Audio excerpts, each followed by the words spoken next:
and I've sat down and I've tried to start it for one reason or another. Didn't get through the movie. Not because I felt it was boring. I was just gonna... Here, hold on. I need to sneeze.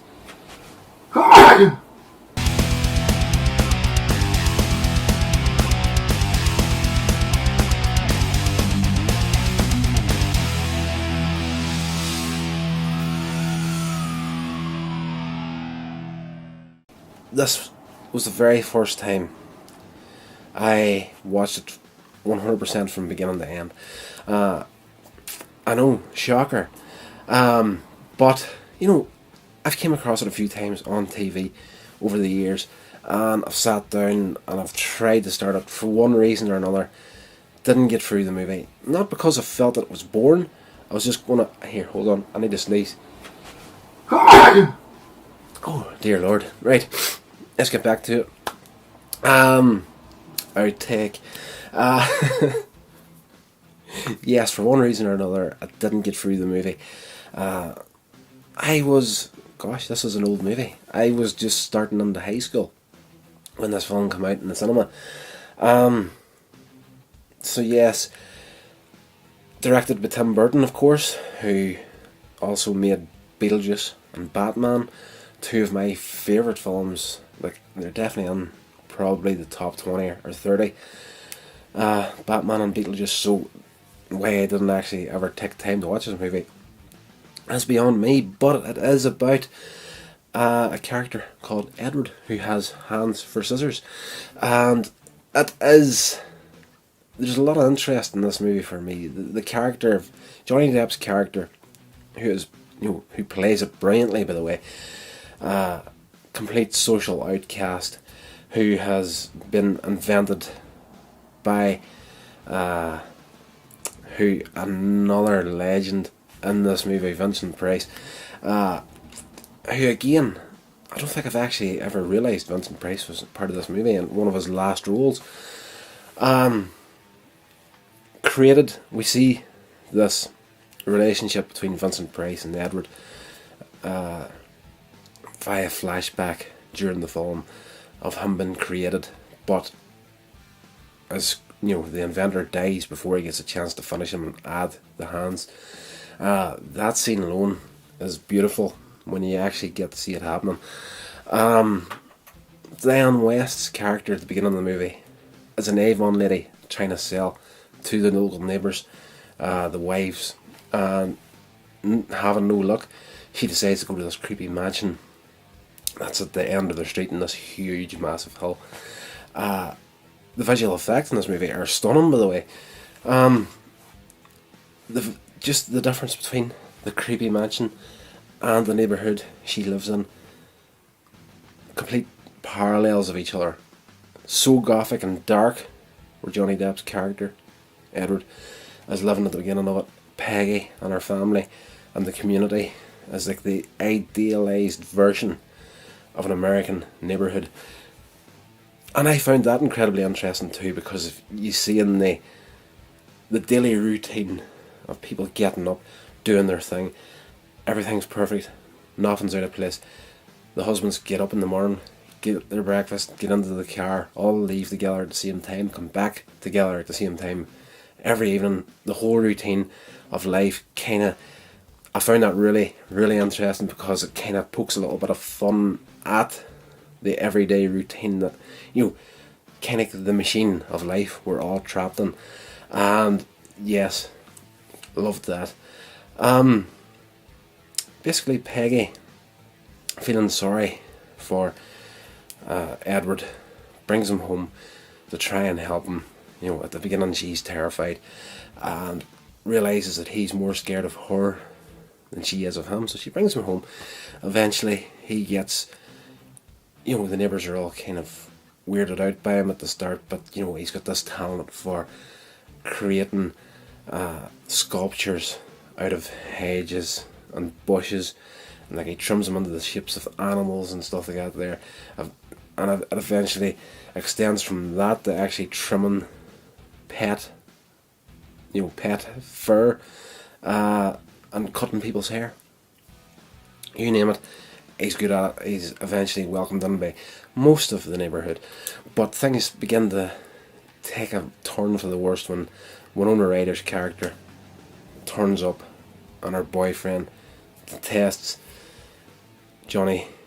Sorry, God, I was going to call him by his real name there, Edward. And he eventually gets Edward busted for breaking and entering into his I said that very weirdly. Breaking and entering his father's house.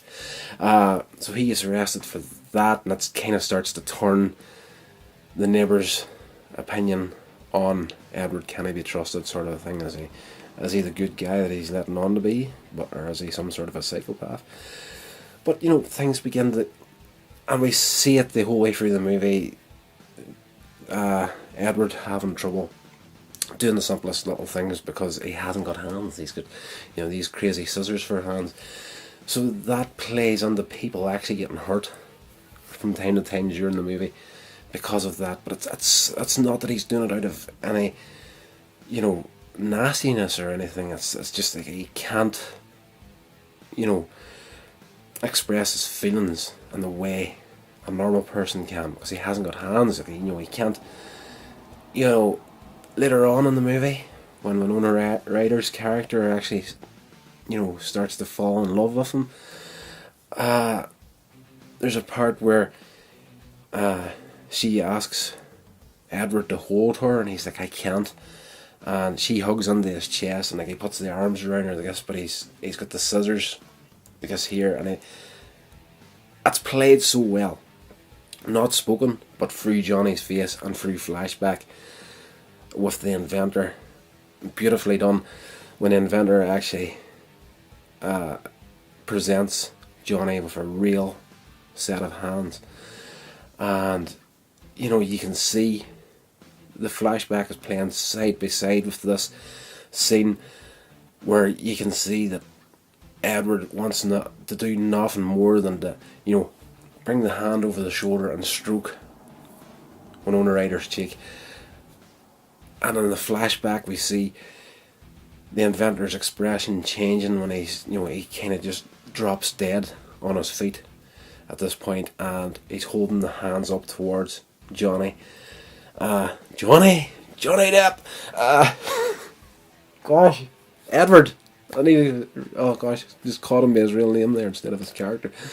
So, yes, Edward is standing, and he's kind of like, using the scissors to kind of caress these new hands that are going to be his.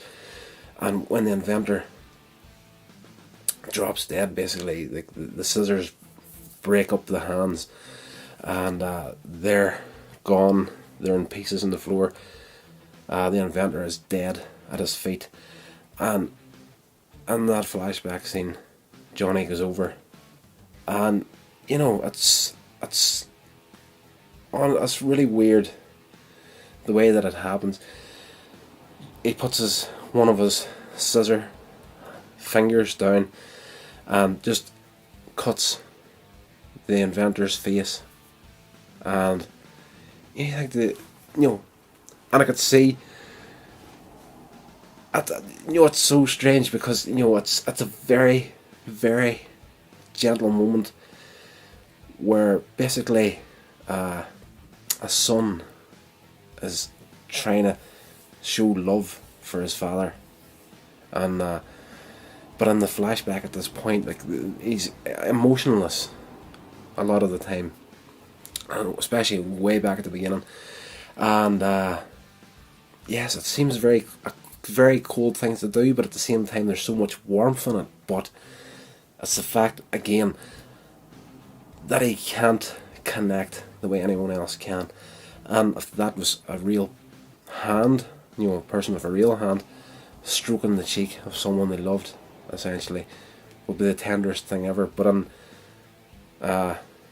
Edward's world, it's just like, if I want to show my love for someone, I'm going to hurt them.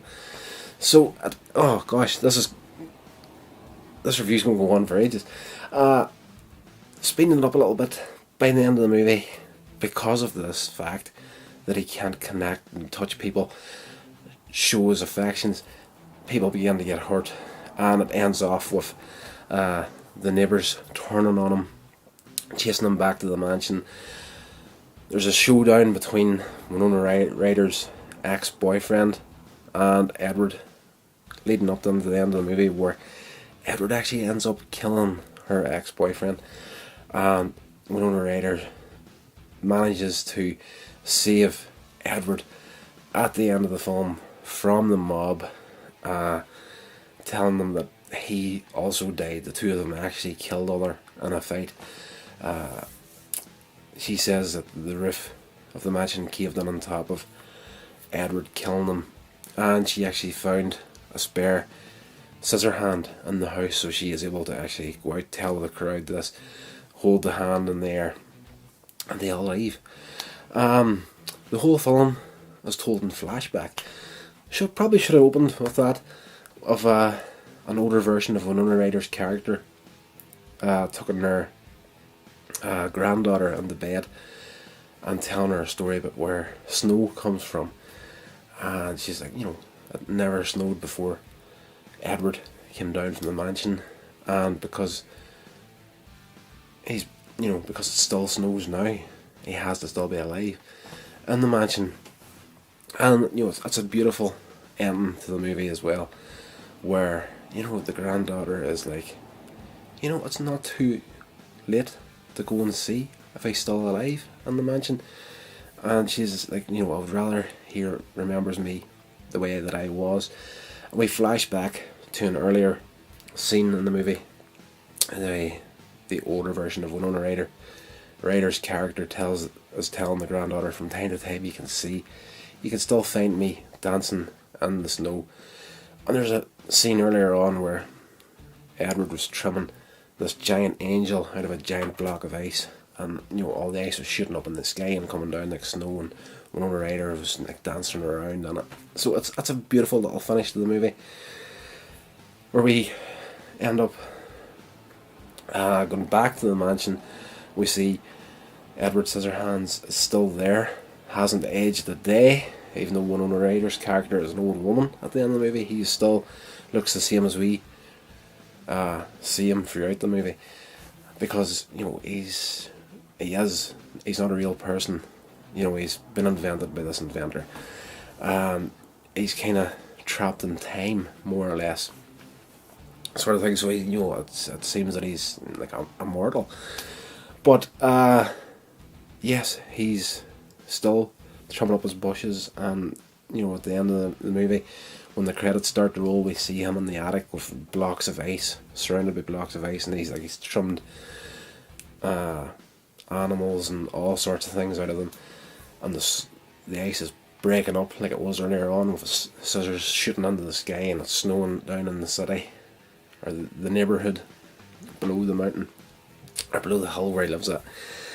This is actually a brilliant little movie. I'm so disgusted with myself that I've never actually taken the time to sit down and watch this properly. I've got no idea why it ever happened. As I said earlier, I'm a huge fan of Tim Burton's Batman and Beetlejuice, so why I've never watched this movie 100% from beginning to end before now is an absolute disgrace. And I have to sneeze again. Sorry guys. Oh, right, I'm going to try and get this video finished before I do sneeze, because I'm going to blow the speakers right out of your phone, your TV, whatever device you may be watching this on. Zoe, thank you so much again for throwing in the request for this review. You've got no idea how happy this made me sitting watching this movie today. Again, I pull a lot of parallels between myself and the character of Edward Scissorhands. He's a complete outcast, and so am I. I'm 40 years old at the minute, and I've always been a bit of a outcast, socially awkward. Like, you've seen me in these videos, like, prattling on, like, full of life, and I'm always talking. But in real life, and a lot of people will tell you this, quite socially awkward whenever I'm in a crowd of people. So, really did enjoy it. Thank you so much. I have got a second request from Zoe, which will be shot tomorrow, uploaded the day after. So the this video and the next one are Zoe's requested videos. So again, Zoe, thank you so much for sending that request, and I'll link your channel below this video too. If anyone's interested, go and check out myself's channel, Zoe, and give her a little bit of support as well. So yes guys, hope you enjoyed the video. I'll see you in the next one.